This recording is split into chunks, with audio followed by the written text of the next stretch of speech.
በሰው የሚፈርድ ሰው የራሱን ኃጢአት ትቶ በሰው የሚፈርድ ሰው የክርስቶስን ስልጣን የቀማ ከሃዲ የክርስቶስ ተበላላጭ ወረኛ ንጉሥ ነው። እናንተ ግን ስትጾሙ አለ ምን አድርጉ አለ? ራሳችሁን ተቀቡ፣ ፊታችሁን ታጠቡ፣ እንደዚህ አድርጋችሁ ጹሙ ነው።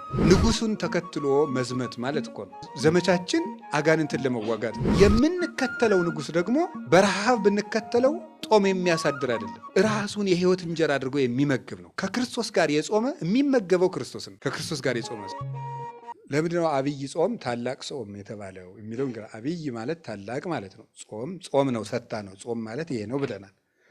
አብይ ጾም ታላቅ ጾም ነው። ለምንድነው ታላቅ ጾም የተባለው? የመጀመሪያው የጾመው ምንድን ነው? አብይ እግዚአብሔር ነው የጾም አብይ እግዚአብሔር። መዝሙር 145 ቁጥር 5 ላይ መዝሙር 146 ቁጥር 5 ላይ እግዚአብሔር ታላቅ ነው፣ ኃይሉም ታላቅ ነው፣ ለጥበቡም ቁጥር ስፍር የለውም ይላል። እግዚአብሔር ታላቅ ነው፣ ኃይሉም ታላቅ ነው፣ ለጥበቡም ቁጥር ስፍር የለውም። እግዚአብሔር ታላቅ ነው፣ አብ ነው። ኃይሉም ታላቅ ነው፣ ወልድ ነው። ለጥበቡም ቁጥር ስፍር የለውም፣ መንፈስ ቅዱስ ነው። ስለዚህ እግዚአብሔር ታላቅ ነው፣ ኃይሉ ታላቅ ነው ሲባል ክርስቶስ የእግዚአብሔር ኃይል ይባላል። አንደኛ ቆሮንቶስ ምዕራፍ 1 ቁጥር 26 ላይ እንደነገረን እስመ ክርስቶስ ኃይል እግዚአብሔር ውእቱ፣ ክርስቶስ የእግዚአብሔር ኃይል ነው። የእግዚአብሔር ኃይል ይባላል። የአብ ኃይሉ ይባላል፣ ክንዱ ይባላል። የሰው ኃይሉ በክንዱ እንዲገለጥ የአብ የመንፈስ ቅዱስ ኃይላቸው በወልድ ተገልጧልና ይላሉ ሊቃውንቱ። ስለዚህ አብይ እግዚአብሔር ታላቅ የሆነ ገናናው እግዚአብሔር የጾመው ጾም ስለሆነ አብይ ጾም ይባላል። ደስ አይላችሁ? እግዚአብሔር የጾመውን ጾም መጾም ማለት ነው።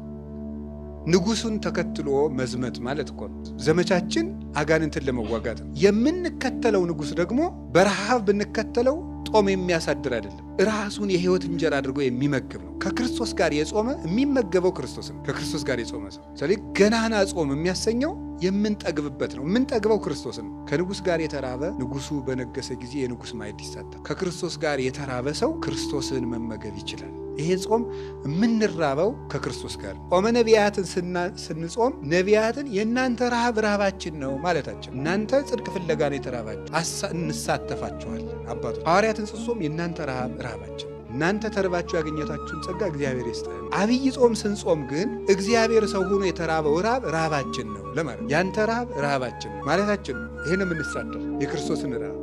ስለዚህ ንጉሥ ክርስቶስ ስለ ጾመው አብይ ጾም ይባላል። በገጠር ሁዳዴ ጾም ይባላል። ሁዳዴ ጾም ሰምታችሁ ታውቃላችሁ አይደል? ሁዳድ ማለት የንጉሥ እርሻ ማለት ነው። ሁዳድ ኮድድ፣ ኮደደ፣ መኮደድ ይላሉ እነሱ ናቸው። ልታስኮድደኝ ነው ይላል። ኩዳድ እርሻ ሄዷል እገሌ ከተባለ የትልቅ ሰው የባለስልጣን እርሻ ሊያርስዷል ማለት የንጉሥ እርሻ። በዚያ መቅረት በጣም ከባድ ነው። እዚያ እርሻ የቀረ ሰው ሊኖር ነው ላይኖር ነው። ምክንያቱም የማን እርሻ ነው? የንጉሥ እርሻ ነው። እና ሁዳዴ ጾም ሰፊ እርሻ ማለት ነው። የንጉሥ እርሻ ሰፊ ስለሆነ አገሩ ሁሉ ነው የሚሰማራበት። ይሄ የንጉሥ ክርስቶስ እርሻ ነው የጾም። ንጉሥ ክርስቶስ የጾመው ሰው ሁሉ ለንጉሱ የሚገብረው ከንጉሱ እርሻ በመገኘት ለክርስቶስ ፈቃዳችን የምንገብርበት ጾም ነው። ለራሱ ለንጉሱ ለክርስቶስ ለንጉሱ በዚህ ሰፊነቱ 55 ነው። በዚህ ተገኝተን ፈቃዳችን ለክርስቶስ የምንገብርበት ነው። አንተ ለእኛ ብለህ ተራብክ ተብሎ ለዚህ ረሃብ የምናሳየው የፍቅር ምልክት ነው እንጂ አብይ ጾምን ጾመን የእኛ ጾም ያጸድቀናል ማለታችን አይደል። የእኛ ጾም ያጸድቀናል ማለታችን አይደል። የሃይማኖት ስራ ራሱ ተግባር፣ ስነ ምግባር ማለት አሁን አንዳንድ ሰዎች ይላሉ ከእኛ ቤተክርስቲያን ውጭ የሆኑ ሰዎች ስነ ምግባር እንስራ እንዲናርግ ሲባል በእኛ ስራ እንድንም በእኛ ስራ እንድንም ጉች ማለት ግን መጎለት ግን ለዚያ ፍቅር ምልክት አለማሳየት ነው። ቢያንስ መውደዳችን እንግለጠው። የምንሰግደው ለሱ ፍቅር የሱን ፍቅር ለማሳየት ነው እንጂ የኛ ስግደት መንግስተ ሰማያትን የሚገዛልን ሆኖ አይደለም። የምንቆመው የኛ ቁመት መንግስተ ሰማያትን ሊገዛት አይደለም። ለፍቅሩ ምልክት ማሳየት፣ በሱ የማመናችን ማህተም ማሳየት ነው። አዎ ቃልህ እውነት ነው፣ ነገርህ የታመነ ነው፣ ለእኛ መሞት የታመነ ነው። ለዚህም የምናሳየው ፍቅር ይሄ ነው። ያንን በጎ ስራ የፍቅር ውጤት ነው። እስመ ምግባራት ሰናያት የተወለደ ፍቅር። በጎ ስራ የሚወለደው ከፍቅር ነው ይላል ቅዱስ ዮሐንስ አፈወርቅ በድርሳኑ ዕብራውያን ሲተረጎም። በጎ ስራ ከፍቅር ነው የሚወለደው። ለምንወደው ነገር ነው በጎ መልስ የምናሳየው። ለምንወደው ክርስቶስ የምናሳየው ነው አብይ ጾም እና ትንሽ ትልቁ ሁሉንም ጾም መጾም አለበት።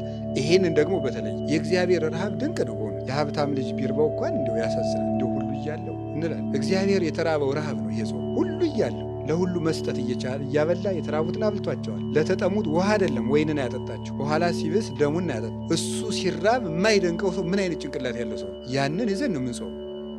ስለዚህ ካሳ የተካሰበቀ ነው። 40 ቀን ለአራቱ ባህሪያታችን የካሰው ካሳ ነው። ሁለተኛ አብይ የሚያስብለው ለዚህ ነው። ለእኛ የተደረገ ትልቅ ካሳ ነው። አንደኛ በማንነቱ አብይ እግዚአብሔር ነው የጾመው። ሁለተኛ ትልቅ ካሳ የተካሰበት ነው። በልተን ላመጣነው ዕዳ ጾሞ እየካሰልን ነበር ክርስቶስ። አንዱ ቤዛችን የሚያሰኘው ክርስቶስ ይሄ ነው።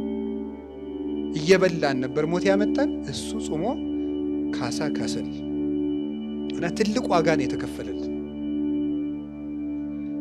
ሶስተኛ ታላቁን ጠላታችን ነው ድል የነሳልን አይደል? በዚህ ጾም ማን ነው? ዲያብሎስ። እምደ ጸላኢ ዘአልቦ ምህረት ያለው ቅዱስ ኤፍሬም ምህረት የሌለውን ጠላታችን ነው የቀጠቀጠልን። ትልቁን ጠላታችን በዚህ ጾም ቀጥቅጦታል። በትዕቢት ቢመጣ በትዕቢት ነበር ቀድሞ ከገነት የወጣ ነው። በትህትና አድርጎ በስስታችን ነበር ሔዋንን ዋፍተዋ ለሔዋን ቢ የሚያደርግ ስስት ነበረ ገነቱ ነበር። እሱን አጠፋ። የሌላትን ገንዘብ መመኘት፣ የሌላትን አምላክነት መመኘት፣ ፍቅረ ነዋይ ነበረባት ሔዋን። የሰጣትን ትታ ያልሰጣትን። ሶስቱም አዳምና ሔዋን ሞትን ያገቡባቸው መስመሮች ነበሩ። ጌታ በ40 ጾም የተፈተናል። እነዚያን ነው ያጠፋልን። የኃጢአትን ስሩን ያደረቀበት ጾም ነው ይሄ ጾም። ስለዚህ አብይ ጾም ገናናው አምላክ ስለ ጾመው፣ ትልቅ ካሳ ስለ ካሰልን፣ ሶስተኛ ትልቁን ጠላታችን ድል ስለነሳልን አብይ ጾም ይባላል ባጭሩ።